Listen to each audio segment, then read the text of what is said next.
ایک ویڈیو بہت زیادہ وائرل ہوئی اور بہت زیادہ شیئر کی گئی. یقیناً اس کے اوپر جوابات بھی دیے گئے ہیں اور اس کے لیے کسی عالم کا بھی جواب دینا کافی نہیں ہے. کوئی بھی عزادار بزرگ بھی اگر چاہے تو اس نام نہاد عالم کو جواب دے سکتا. اتنی سادہ اتنی بھونڈی باتیں اس کے اندر موجود ہیں کہ ضروری نہیں ہے کہ کوئی اہل علم آ کر اس پر تفصیل کے ساتھ گفتگو کرے. اور بڑا تعجب ہوتا ہے کہ مجھے نہیں معلوم کہ ان کی کوششیں کیا ہیں, وہ کیا قائم کرنا چاہتے ہیں. انہوں نے کہا کہ فلاں شخص وہ ہے کہ جس سے حسین بھی محبت کرتے تھے. اب فلاں کا مجبوری یہ ہے, ملک خدا داد پاکستان کے اندر موجود ہے اور انشاءاللہ پروردگار اس وطن کو قائم و دائم فرمائے اور انشاءاللہ اس وطن کو نظر بد سے انشاءاللہ ہمیشہ پروردگار محفوظ فرمائے. تو ظاہر سی بات ہے کہ جب انسان بات کرے تو ہمیشہ شائستگی کے ساتھ اسے کلام کرنا چاہیے تاکہ جو اہل علم ہیں ان تک بات بھی پہنچ جائے, جو سمجھنے کے لیے آئے ہیں وہ بات سمجھ بھی جائیں. تو کہا کہ مولا امام حسین علیہ السلام اسے حق پر سمجھتے تھے, نعوذ باللہ, اور اس کے ساتھ دوستی رکھتے تھے. صحیح ہے, اگر اسے کچھ خرابیاں ہو گئی ہے, کچھ غلطیاں ہو گئی ہیں, تو ہمیں غلطیوں کے علاوہ یہ بھی دیکھنا چاہیے کہ اس کے اندر کتنی اچھائیاں پائی جاتی ہیں. ہماری نگاہ ان اچھائیوں کے اوپر ہونی چاہیے. تو سب سے پہلی بات ہے کہ میرے بھائی, جو شیطان کے اوپر دنیا جہاں کا ہر انسان لعنت بھیجتا ہے وہ بھی بڑا عبادت گزار تھا اور اس نے ملائکہ کی صحبت اختیار کی تھی. وہ بھی ملائکہ کا صحابی تھا, اور نہ صرف کہ ملائکہ کا صحابی رہ چکا تھا بلکہ وہ ملائکہ کا استاد بن گیا تھا. اسے معلم الملائکہ کا لقب ملا تھا. آپ دیکھنا شروع کریں تو شیطان سے بڑا شاید سجدہ گزار کوئی نہیں ملے گا. تو کہیے, اپنے نوجوانوں کو بتائیے, اپنے بچوں کو تربیت دیجیے کہ بیٹا تمہیں شیطان جیسے عبادت کرنی. کوئی کہے گا بھائی اس کے جتنے بھی نیک اعمال تھے سب خراب ہو گئے. اس کے بعد جب اس نے پروردگار کے سامنے مخالفت کی اور کہا کہ میں آدم علیہ السلام کو سجدہ نہیں کر سکتا اور نہیں کروں گا, اور آج تک اس کا یہ عمل باقی ہے, آج تک اس نے توبہ نہیں کی ہے, اس لیے پروردگار کی بارگاہ میں اب تک وہ راندہ درگاہ ہے. اگر وہ سچی توبہ کر کے واپس آ جاتا تو ہم بھی اس کا بیان کر رہے ہوتے, لیکن چونکہ وہ خدا کے مقابلے پر کھڑا ہوا ہے اور وہ دشمن خدا ہے, چاہے اس کے اندر کتنی ہی نیکیاں بظاہر دکھائی دیں, دشمن خدا پر ہم لعنت ہی بھیجیں گے. اسی طریقے سے آپ کو انبیاء کرام کی مثالیں مل جائیں گی. انبیاء کرام کے دور کے اندر بھی بڑے بڑے اصحاب موجود تھے. قوم بنی اسرائیل کی مثال تو کئی مرتبہ قرآن کریم نے دی ہے کہ یہ قوم آپ کے ساتھ رہتی ہے لیکن آپ کی بات نہیں مانتی. برسیس عابد کی مثال بھی آپ کو مل جائے گی, وہ بھی قرآن کریم کے اندر موجود ہے. بہت بڑا عابد تھا, اور اتنا بڑا عابد تھا کہ یہ جب دعا کرتا تھا تو اس کی دعا رد نہیں ہوتی. اس مقام پر یہ مستجاب الدعوات ہو چکا تھا, لیکن جب اس نے مخالفت کی اور اپنے نفس کی پرستش کرنا شروع کی, یہاں تک کہ شیطان کو اس نے باقاعدہ سجدہ کیا اور اپنی خواہشات نفسانی کو بجھانے کے لیے اس سے بہت قبیح عمل انجام دیا اور توبہ کیے بغیر جب اس دنیا سے مر گیا تو ہمیں قرآن نے بتایا ہے یہ شخص کافر مرا ہے اور جہنمی مرا. تو ہم پھر یہ نہیں کہ جہنمیوں کے اندر بھی کچھ اچھائیاں ہیں اس کو بھی بیان کرو اور اپنے بچوں کے اندر منتقل کرو اور اسے اچھے الفاظ سے یاد کرو, اور بھرپور لعنت ہونی چاہیے چونکہ ہمارے ائمہ نے یہ سکھایا ہے.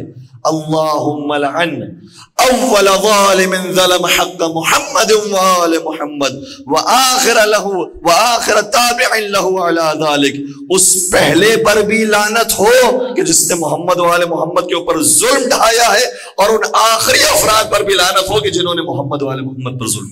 یہ سنت معصومین ہے, یہ طریقہ ہے, اور یہ وہ طریقہ ہے کہ جو حج کے اندر بھی آپ کو دکھائی دیتا ہے.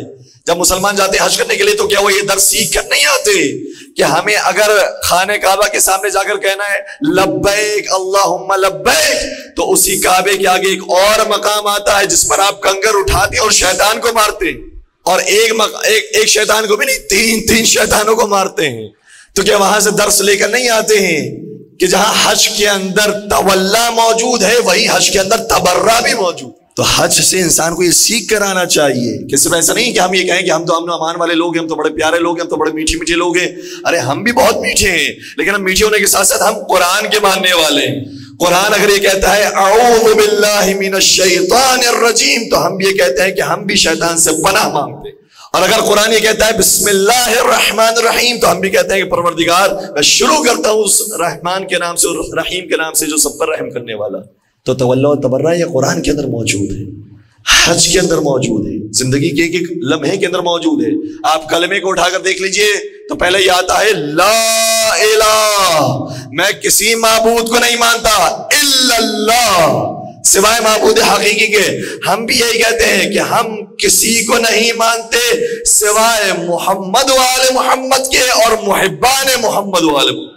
اور جو نیکیوں کی بات کرتے ہیں نا، ویسے ایک عام اگر انسان ہو، مسلمان ہو، مومن ہو، تو ہمیں اس کی برائیوں کی طرف توجہ نہیں دینی چاہیے. ہمیں سکھایا گیا ہے غیبت نہیں کرنی چاہیے، لیکن غیبت کے اندر بھی پھر استحسان بیان کیے گئے ہیں. اگر کوئی ظالم ہے، فرعون جیسا ہے، یزید جیسا ہے، تو پھر نہیں کہ غیبت ہو جائے گی اگر ہم اس کی برائی کریں گے. نہیں، پھر ضروری ہے کہ برملا کہا جائے. اور قرآن کی آیت یہ کہتی ہے کہ پروردگار کو کبھی چیخنا چلانا پسند نہیں ہے، الا من ظلم، مگر اگر کوئی ظالم ہو تو اس کے خلاف علل اعلان کہو کہ وہ جہنمی بھی ہے اور لعنتی بھی ہے. یہ قرآن کا فرمان ہے. بر دشمنان اہل بیت لعنت، بر دشمنان محمد و آل محمد لعنت، بر دشمنان خدا لعنت. تو یہ دونوں چیزیں ہمیں سکھائی گئی ہیں. اور پھر آپ وہ جو کہنے والے ہیں کہنے لگتے ہیں کہ نہیں ہمیں تو اچھائیاں دیکھنی چاہیے، کیوں ان کے اندر وہ جو انہوں نے غلط کام کر دیا ان کو آپ چھوڑ دیجئے، ان کے اوپر گفتگو نہ کیجئے. تو پھر میں قرآن مجید کی ایک اور آیت بھی آپ کی خبر کروں کہ وہ جو شراب کو ہم اور آپ سب نجس مانتے ہیں، اسے حرام سمجھتے ہیں، قرآن نے یہ بھی کہا ہے کہ بعض لوگ ایسے بھی ہیں جو شراب کے فائدے بتا رہے ہیں. اور قرآن یہ کہہ رہا ہے ہم بھی جانتے ہیں کہ قرآن کے اندر فائدے ہیں، لیکن اس کا فائدہ چھوٹا ہے، نقصان بڑا ہے. یہ ہمیں بتانے کی کوشش نہ کریں کہ کتنی نمازیں پڑھنے والے تھے، کس کی صحبت میں بیٹھنے والے تھے، یہ کیا کیا کچھ کرنے والے تھے. قرآن کہہ رہا ہے ہمیں بھی پتا ہے، تو ہم سے زیادہ جانتے ہو. یسألونک عن الخمر والمیسر قل فیہما اسم کبیر ومنافع للناس. یہ لوگ آ کر ہم سے کہتے ہیں کہ جوئے کے اندر بھی فائدے موجود ہیں، شراب کے اندر بھی فائدے موجود. قرآن پڑھ رہا ہوں میں آپ کے سامنے. قل، اے رسول ان کو جواب دیجئے، قل فیہما، ان دونوں کے اندر، شراب اور جوئے کے اندر، اسم کبیر، جو گناہ ہے وہ بہت بڑا ہے، ومنافع للناس، اور لوگوں کے لیے کچھ فائدہ بھی ہے. بہت ساری چیزیں ایسی ہیں میڈیکل پوائنٹ آف ویو سے، یہاں پر اگر ڈاکٹر حضرات موجود ہیں یقین میری بات کی تائید کریں گے کہ کچھ ایسی جگہ آ جاتی ہیں کہ جہاں پر اس کے 1-2 ذرات الکوہول شامل کرنا پڑتی ہے تاکہ علاج ہو سکے. تو علاج کے لیے اگر دیکھا جائے تو ٹھیک ہے، وہاں پر آپ استعمال کر سکتے ہیں. لیکن اگر ہم کہیں کہ بھائی اگر یہ اس کا فائدہ ہے تو آپ اپنے بچوں کو پلائیے، نعوذ باللہ، اپنے گھر کے اندر رکھیے، نعوذ باللہ، اب اس کے اندر محفلوں کے اندر، جشن کے اندر اس کو منعقد کریں، نعوذ باللہ.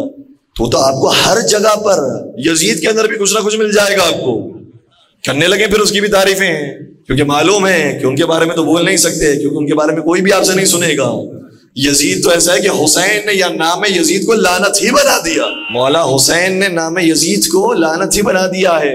اور آج بھی کبھی خدا نہ خواستہ وہ ناخلف پاکستانی کھڑے ہوتے ہیں اور یزید کے حق میں نعرہ لگاتے ہیں، وہ ناخلف لوگ بھی اپنی اولاد کا نام کبھی یزید کے نام پر نہیں رکھتے. اس لیے ہم جو یہ بات بیان کر رہے ہیں، یہ ساری تمہیدات کے بعد ہم اس نتیجے پر لانا چاہ رہے ہیں کہ دیکھیں ہمیں تو ان افراد کے بارے میں نہیں معلوم کہ وہ اندر سے کیسے تھے اور ان کا عمل کیسا تھا، وہ نیک تھے، بعد میں توبہ کر کے مرے تھے، نہیں مرے تھے، ہمیں ان کے بارے میں تو کوئی ذاتی طور پر اطلاع نہیں ہے. ہم تو وہ کام کرتے ہیں کہ جو ہمارے اماموں نے سکھایا.